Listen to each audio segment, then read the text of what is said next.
Hello बच्चों, आज हम लोग कक्षा 4 के गणित विषय का पहला पाठ संख्याएं पढ़ेंगे।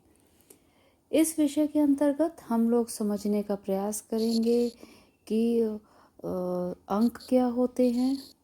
अंक के बाद हम समझेंगे कि संख्याएं क्या होती हैं और उसके बाद हम ये समझेंगे कि इन संख्याओं का जो स्थानीय मान होता है उसको हम किस प्रकार से ज्ञात करेंगे। तो आइए चलिए हम लोग सबसे पहले प्रारंभ करते हैं अपनी कक्षा को। सबसे पहले बच्चों, अगर हमने यहाँ पे लिखा है 3, ये क्या है? ये हमारे अंक हैं, जैसे 3, 4, 9, 0, ये सब हमारे अलग अलग अंक हैं। अब हमने बात की संख्या की। अगर हमने यहाँ पे एक संख्या लिखी, उदाहरण के तौर पे ये हमने एक संख्या लिखी। इस संख्या में आप बताइए कौन कौन से अंक हैं। इस संख्या में हमारे पास एक अंक है 2 और एक अंक है 3। इन दोनों अंकों से मिलकर ये एक संख्या बनी है जिसको कि हम लोग 23 कहते हैं। इसका नाम है 23। इसी प्रकार हमारे पास एक और संख्या का उदाहरण ले ले। ये एक संख्या है। इस संख्या में भी हमारे पास 2 अंक हैं। एक अंक ये है, एक अंक ये है। ये है 1 और ये अंक है 5। इन दोनों अंकों से मिलके हमारी संख्या बनती है 15। चलिए हम एक और संख्या देख लेते हैं। सपोज मान लीजिए हमारे पास एक संख्या है, ये हमारे पास एक संख्या आ गई। इसमें अब हमारे पास 3 अंक हैं। अभी तक हम देख रहे थे कि हमारे पास देखिए ये 1 अंक की संख्या, ये 2 अंक की संख्या, ये 3 अंक की संख्या। अब हमारे पास 3 अंक हैं। ये पहला अंक है 3, ये दूसरा अंक है 1 और ये तीसरा अंक है 2। तो हमारे पास 3 अंकों की संख्या हुई ये। अब इसका नाम क्या है? इसका नाम हम इसका नाम तभी समझ सकेंगे जब हमको ये स्थानीय मान निकालना आ जाएगा। जब हम स्थानीय मान निकालना समझ जाएंगे तब हम अंकों के नाम भी लेना सीख जाएंगे। फिलहाल इस संख्या का नाम है 213। तो आइए बच्चों, चलिए अब हम लोग स्थानीय मान कैसे निकाला जाता है उसको समझते हैं। बच्चों, जो संख्या का जब हम एक स्थानीय मान समझने से पहले हमें ये जानना आवश्यक होता है कि हमारे संख्या, कोई भी संख्या लिखी है, जैसे अगर हमारी ये एक संख्या लिखी हुई है तो इसका सबसे जो आखिरी अंक होता है, यहाँ पे कौन सी पोजीशन होती है? ये होती है इकाई की पोजीशन। सबसे छोटी इकाई की पोजीशन। इसके बाद होती है दहाई की पोजीशन और ये होती है सैकड़े की पोजीशन। सैकड़ा मतलब 100। तो सैकड़े पे कितना अंक है हमारा? 4। इसका मतलब ये 400 हो गया। दहाई पे हमारा 5 है और इकाई पे 6 है। दहाई पे 5 का मतलब ये हमारा 50 है और इकाई पे 6 है, इसका मतलब ये 6, दोनों मिला के 56। तो हमारा इस संख्या का नाम क्या हो गया? इस संख्या का नाम हो गया हमारा 456। ये हमारा हो गया संख्या का नाम। इसी प्रकार हम एक दूसरा उदाहरण ले लेते हैं। जैसे ये हमारा एक संख्या है, इसमें क्या होगा? इसमें भी हमारा वही होगा, इकाई, दहाई, सैकड़ा। अब क्या करेंगे हम?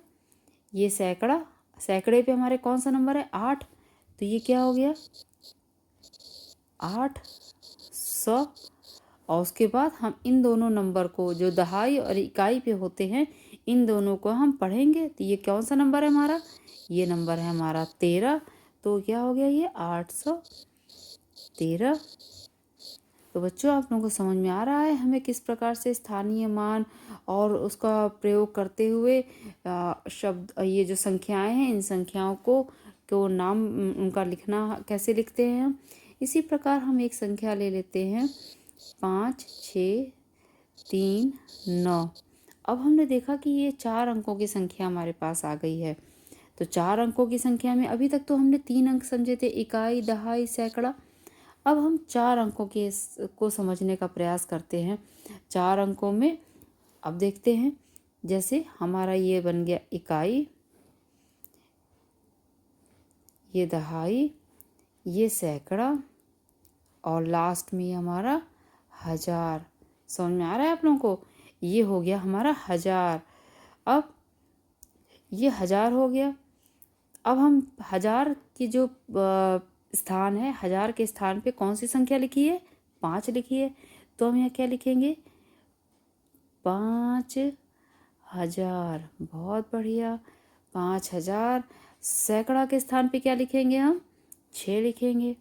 तो क्या हो गया ये? 600, क्योंकि वो सैकड़ा के स्थान पे 6 है। अब इन दोनों जो दहाई और इकाई वाली संख्या है, इसको हम एक साथ पढ़ेंगे। इसको हम एक साथ पढ़ेंगे। तो ये क्या हो गया? 39।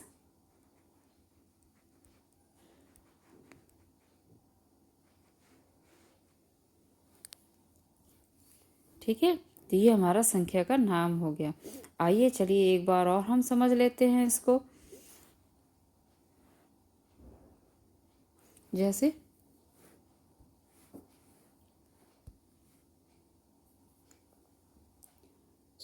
9, 1, 3, 5। अब देखते हैं, इसका नाम समझने का कोशिश करते हैं। चलिए 3 हमने पहले ही लिया था, इसको हम 8 बना देते हैं। 9, 1, 8, 5। अब इसका नाम फिर अगेन हमको वही करना है। सबसे पहले इकाई, सबसे छोटी यूनिट होती है, इसके बाद दहाई, इसके बाद ये है सैकड़ा, और ये है हजार। ये है हजार। ये है हजार। तो अब हम क्या करेंगे? हजार पे हमारा कौन सी संख्या है? 9 है। तो ये क्या बन गया? 9000। एक, सैकड़ा पे कौन सी संख्या है? 1 है। 100। अब दहाई और इकाई को एक साथ मिला के पढ़ेंगे। 8 और 5 85। तो ये बन गया 85। 9185। तो बच्चों, आज हम लोगों ने ये समझा कि अंक क्या होते हैं। अंक क्या होते हैं? जैसे 1, 2, 3, 4, 5, 6, ये सब अलग अलग अंक हैं। इन अंकों से मिलाकर हम संख्याओं का निर्माण करते हैं। जैसे 2 अंकों की संख्या कैसे बनेगी? 13। इसमें कितने अंक हैं? 2 अंक हैं। 2 अंक हैं, और इसका नाम क्या है? 13। इसका नाम क्या है? 13। इसी प्रकार 2 अंकों की संख्या, अब जैसे मान लीजिए ये भी 2 अंक की संख्या है। अगर हम जब 3 अंक की संख्या की बात करेंगे, तो 3 अंक में 905, ये 3 अंक की संख्या है। इसी प्रकार 4 अंक की संख्या, ये 4 अंक की संख्या। इसी तरह 5 अंक की संख्या भी होती हैं, 5 अंकों की संख्या। तो अंक से मिलकर ही, ये अंकों से मिलकर ही हमारी संख्याएं बनती हैं। इन्हीं संख्याओं से हमारा स्थानीय, जब हम इन संख्याओं को बनाते हैं, इन्हीं संख्याओं से फिर हम स्थानीय मान को समझते हुए उनका नाम निर्धारित करते हैं। जैसे ये इकाई, दहाई, ये सैकड़ा, ये हजार, और ये 10,000। तो ये क्या हो जाएगा? 10,000 और हजार हम मिला के पढ़ेंगे। 10,000 और हजार हम मिला के पढ़ेंगे, तो ये दोनों मिलके क्या बनेगा? 55। और सैकड़ा पे कुछ भी नहीं है, तो सैकड़ा को हम छोड़ देंगे, और ये दोनों को मिला के पढ़ेंगे हम, इकाई और दहाई को मिलाकर। तो क्या बन गया? 55,087। इसका क्या बन गया? यही बना ना, 55,087। तो बच्चों, इसी तरह से हमारे किस प्रकार से हम अंकों का प्रयोग करते हैं, अंकों को समझते हैं, अंकों से हम संख्याओं का निर्माण करते हैं, और संख्याओं का निर्माण करते हुए फिर हम स्थानीय मान को समझते हुए उनके नाम को निर्धारित करते हैं, समझते हैं। तो बच्चों, ये आज की हमारी कक्षा थी छोटी सी, और इसको आप लोग अपना समझिएगा किस प्रकार से। अपने जो बुक में आपका जो फर्स्ट चैप्टर दिया है उसको देखिएगा, समझिएगा, और अगर कोई आपको परेशानी होती है इस चैप्टर को समझने में, तो आप कमेंट सेक्शन पे जाके जो भी अपने आपके परेशानी है, जो भी आपको बिंदु स्पष्ट नहीं हो रहा है, वो आप पूछ सकते हैं। उसको नेक्स्ट वीडियो में हम उसको सॉल्व करने का प्रयास करेंगे। ओके बच्चों, धन्यवाद, थैंक यू।